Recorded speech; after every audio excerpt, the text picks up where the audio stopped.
Hello students, आज हम लोग डिस्कस करेंगे सेल के बारे में। सेल का स्ट्रक्चर कैसा होता है और फंक्शन कैसा होता है। लास्ट वीडियो में हमने डिस्कस कर लिया था सेल की थ्योरी, सेल की डिस्कवरी और सेल को किसने किसने डिस्कवर किया था। तो आइए आज हम लोग डिस्कस करते हैं सेल का स्ट्रक्चर और function. Structure of cell.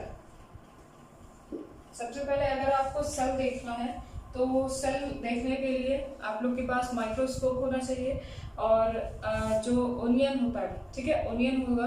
Onion के जो पील्स होते हैं उसको आप लोग निकाल सकते हैं और निकालने के बाद उसको आप सेफ्रेनिन में स्टेन करेंगे।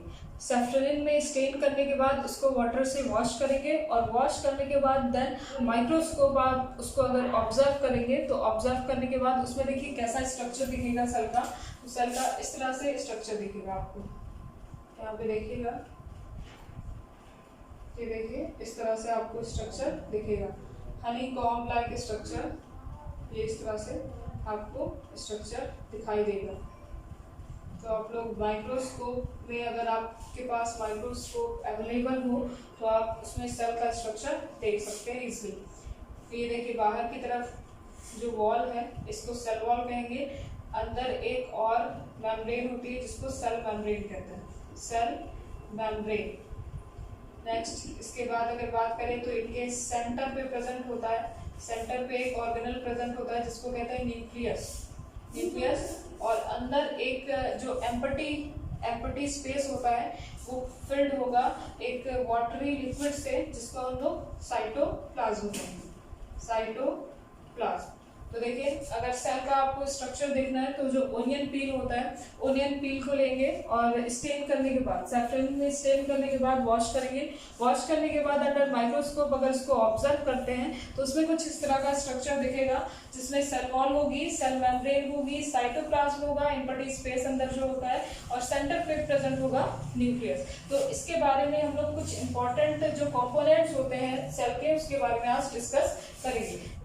तो देखिए सेल के 5 मेन कंपोनेंट्स होते हैं, ठीक है। सेल में 5 मेजर कंपोनेंट्स होते हैं। कौन कौन से?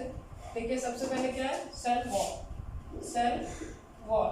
और ध्यान दीजिएगा जो सेल वॉल होता है वो सिर्फ प्लांट सेल में प्रेजेंट होता है, किसी भी एनिमल सेल में सेल वॉल प्रेजेंट नहीं होगा। तो सेल वॉल प्रेजेंट होता है इन प्लांट्स। नेक्स्ट इसके बाद क्या है, नेक्स्ट है cell membrane.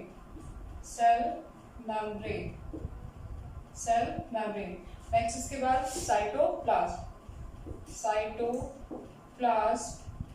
And then nucleus and the last one is what? Last one is cell organelle, जिसके बारे में अभी मैंने डिस्कस नहीं किया है, आगे डिस्कस करेंगे इसके बारे में। तो देखिए स्ट्रक्चर ऑफ सेल की अगर बात करें, जो सेल का स्ट्रक्चर होता है वो 5 मेजर कंपोनेंट से मिलकर बना होता है। सबसे पहले सेल वॉल है, देन इसके बाद सेल मेम्ब्रेन है जो कि एनिमल सेल में प्रेजेंट होता है, और प्लांट सेल में सेल वॉल भी प्रेजेंट होगा, सेल मेम्ब्रेन भी प्रेजेंट होता है, साइटोप्लाज्म, न्यूक्लियस और सेल ऑर्गेनल। सबसे पहले हम लोग डिस्कस करेंगे सेल वॉल के बारे में। आइए देखते हैं सेल वॉल।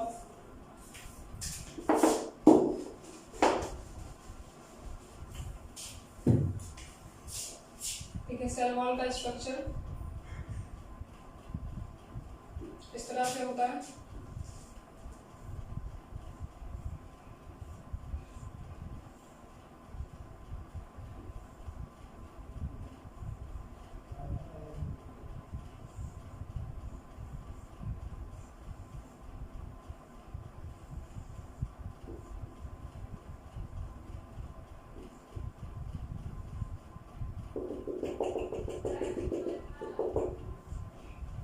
साइटोप्लाज्म और अंदर बहुत सारे ऑर्गेनल्स प्रेजेंट होंगे।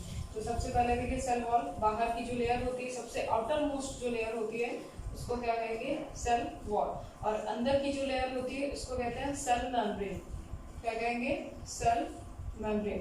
तो सबसे बाहर वाली लेयर जो कि अंदर के मटेरियल को प्रोटेक्ट करती है, अंदर के जितने भी ऑर्गेनल्स होते हैं या फिर साइटोप्लाज्म है उसे प्रोटेक्ट करती है, उसे क्या कहेंगे? Cell wall. और इसको शेप प्रोवाइड करेगी एज वेल एज स्ट्रेंथ देती है। सेल वॉल के जस्ट नीचे प्रेजेंट होता है क्या? Cell membrane. आइए इसके फीचर्स के बारे में देखते हैं। फीचर्स, सबसे पहला फीचर क्या हो जाएगा इसका? सबसे पहला फीचर होगा सेल वॉल रिजिड होगा। रिजिड होता है, हार्ड होता है, made up of cellulose. Made up of cellulose. Cellulose क्या होता है? देखिए सेलुलोज जब बहुत सारे पॉलीसेकेराइड, बहुत सारे जो पॉलीसेकेराइड होते हैं वो आपस में कॉन्स्टिट्यूट होते हैं, आपस में कॉन्स्टिट्यूट होते हैं तो वो बनाते हैं क्या? सेलुलोज की एक लेयर। ठीक है, जो कार्बोहाइड्रेट होता है वो आपस में, बहुत सारे जो कार्बोहाइड्रेट होते हैं आपस में कंस्टिट्यूट होके बनाते हैं क्या?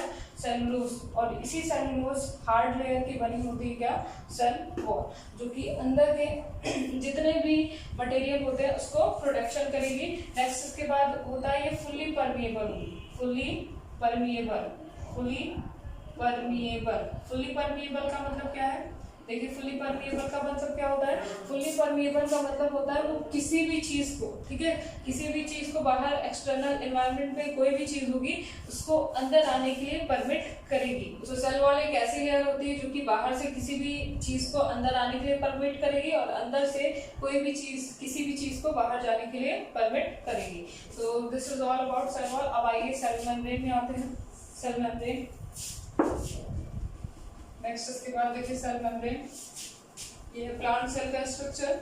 अब हम लोग सेल मेम्ब्रेन के बारे में बात करेंगे। ध्यान से देखिएगा। सपोज ये क्या है? एक एनिमल सेल।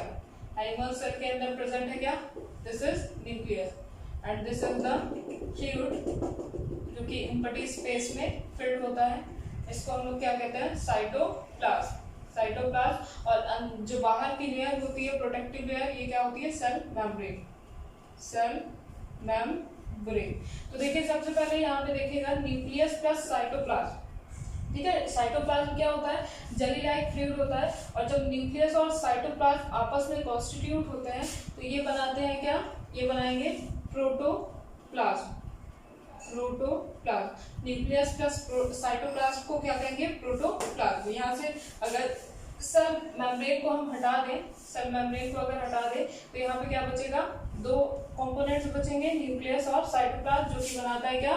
प्रोटोप्लाज्म। अब देखिए सेल मेम्ब्रेन के बारे में डिस्कस करते हैं। आइए इसके स्ट्रक्चर के बारे में डिस्कस करेंगे। पहले structure of cell membrane. Structure of cell membrane. तो देखिए इसका स्ट्रक्चर कैसा होता है? जब अगर 3D स्ट्रक्चर आप देखेंगे, एक इतने पार्ट को हम निकाल के देख रहे हैं, 3D स्ट्रक्चर आप देखेंगे तो इस तरह से कुछ दिखेगा। ठीक है, दो लेयर इसमें प्रेजेंट होती है और जो दोनों लेयर होती है वो लिपिड की बनी होती है। लिपिड की फॉर्म होगी इस तरह से। आप लोग की एनसीईआरटी बुक में भी ये डायग्राम बना है तो आप लोग उसको देख सकते हैं। और बीच बीच में एम्बेडेड होता है ये प्रोटीन की लेयर। इस तरह से प्रोटीन की लेयर क्या होती है? प्रेजेंट होगी। ये देखिए। तो देखिए सबसे पहले स्ट्रक्चर की अगर बात करें तो किसके कॉम्पोजिशन से बना होता है? ये सेल मेम्ब्रेन का जो स्ट्रक्चर होता है वो प्रोटीन एंड लिपिड का बना होता है। लिपिड का बना होता है।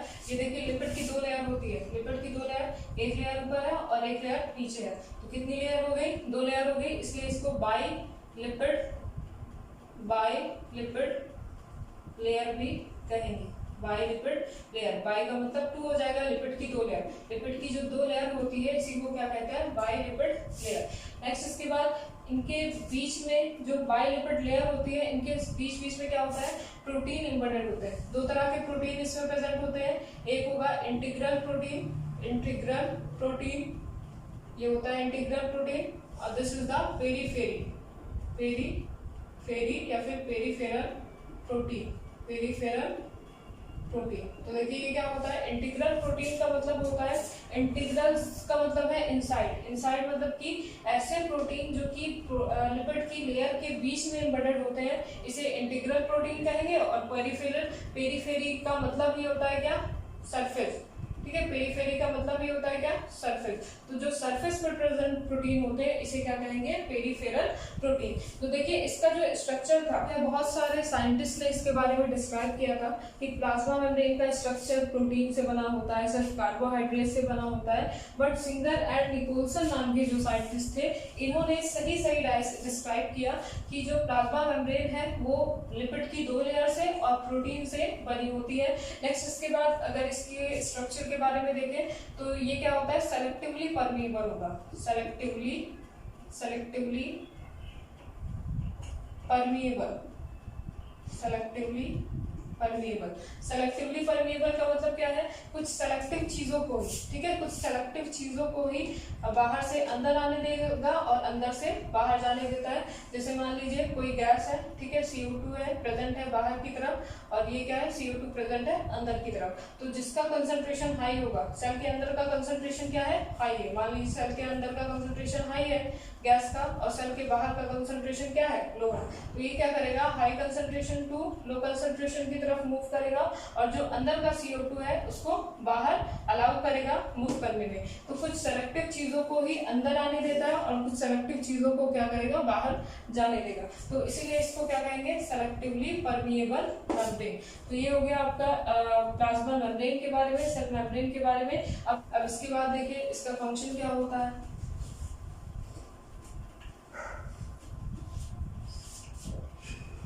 फंक्शन क्या होगा इसका, फंक्शन होगा इट प्रोवाइड